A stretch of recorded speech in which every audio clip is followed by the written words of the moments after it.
This is Essay 12A, The Domestic and Economic Policies of Hitler and Mao. Unemployment was by far the greatest problem in Nazi Germany. Hitler's economic policies were able to end unemployment by 1939.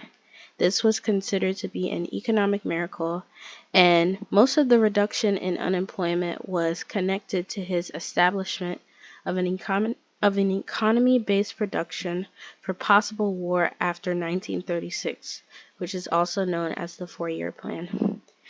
Married women were discouraged to remain employed. The Nazis also offered incentives for single women to give up their jobs. A state labor service was created for young and unemployed men, and the compulsory military conscription. By 1935, they removed large numbers of people from official unemployment statistics. Large businesses and private enterprises were trusted with carrying out the general aims of German economic recovery under the guidance from the regime.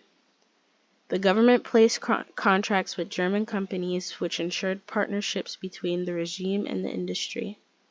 Public work programs such as railway and the Autobahn construction would create communications of infrastructure necessary for war.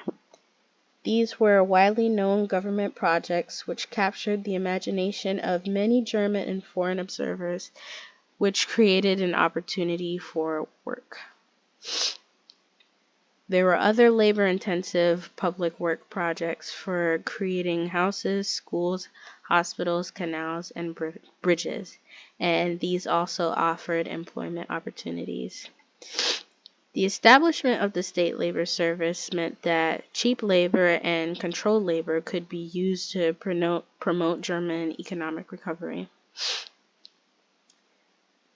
This was first voluntary, but the service in the state labor service became no longer optional for all Germans aged between 19 and 25 in 1935.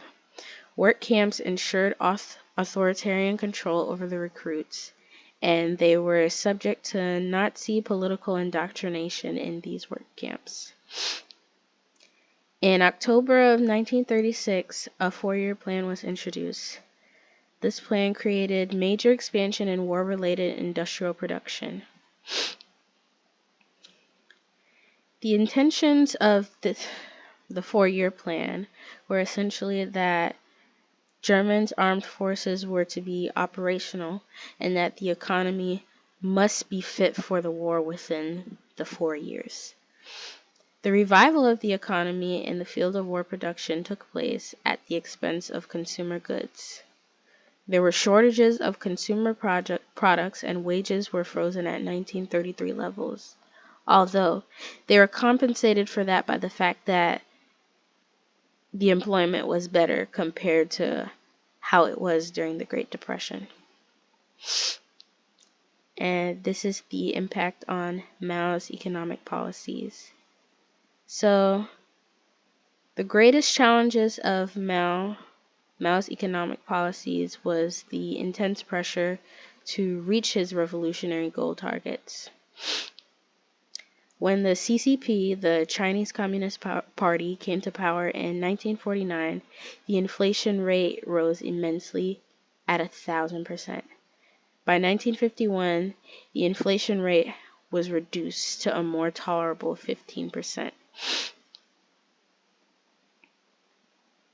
In order for the revolution to succeed during the first 5-year plan, China needed to become a command economy. And by 1952, China's first 5-year plan was introduced.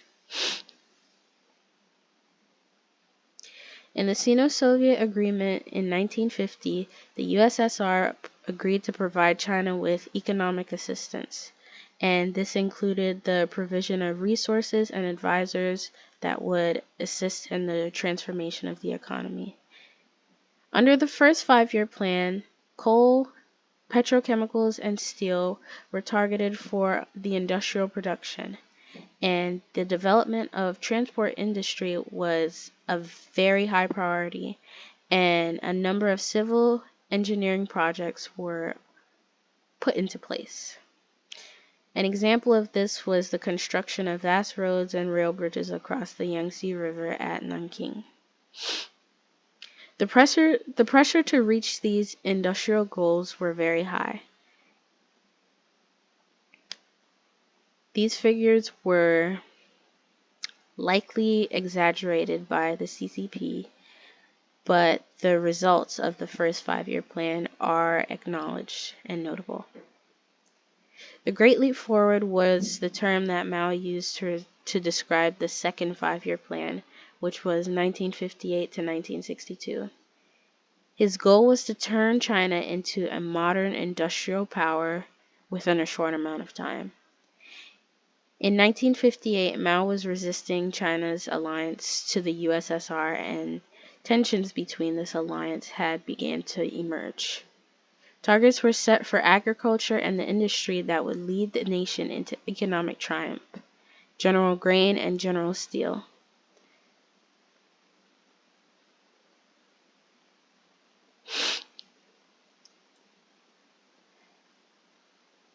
Mao created a plan that would collectivize peasants, that would create a surplus of food to be exported abroad. The profits would then be used to be put forth into China's industry. Large construction projects were put into place to show what the Chinese people could do. This created a surplus of propaganda.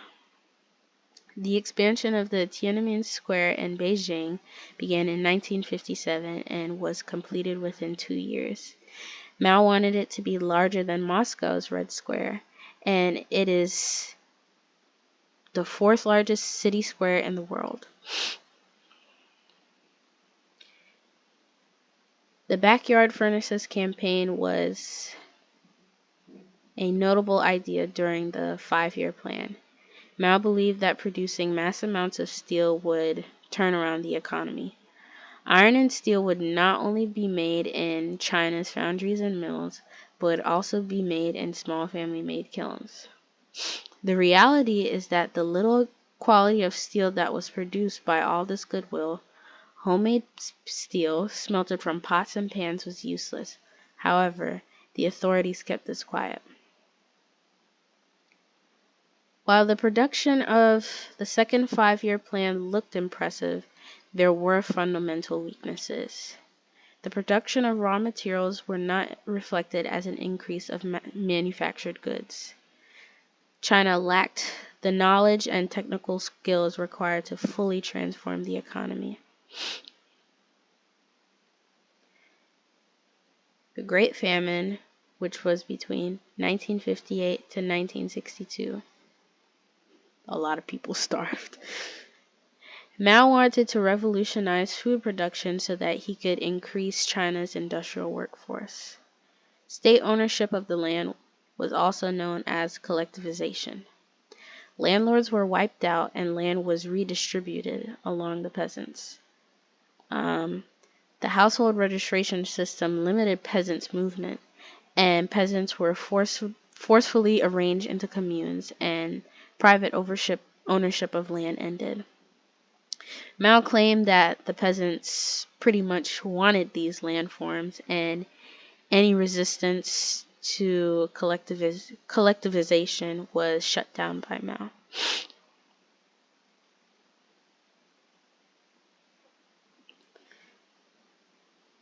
In 1958, Lysenkoism was agricultural expertise that replaced the peasants' ideas. It was based off of pseudoscientific ideas of a Russian man named Lysenko. Any attempts to eradicate pests, according to Lysenkoism, produced outlandish results. The whole peasant population was called on to end the menace of sparrows and other birds that ate crop seeds. Birds were driven off the land. However, there was an explosion in insect and vermin population which ate the grain stalks.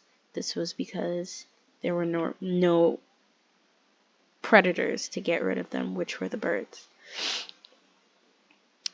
Any peasants who resisted or tried to go back to their old farming ways, they were labeled as rightists and they were sent to prison camps. Most provinces of China were affected by the famine, and 45 million people died of starvation.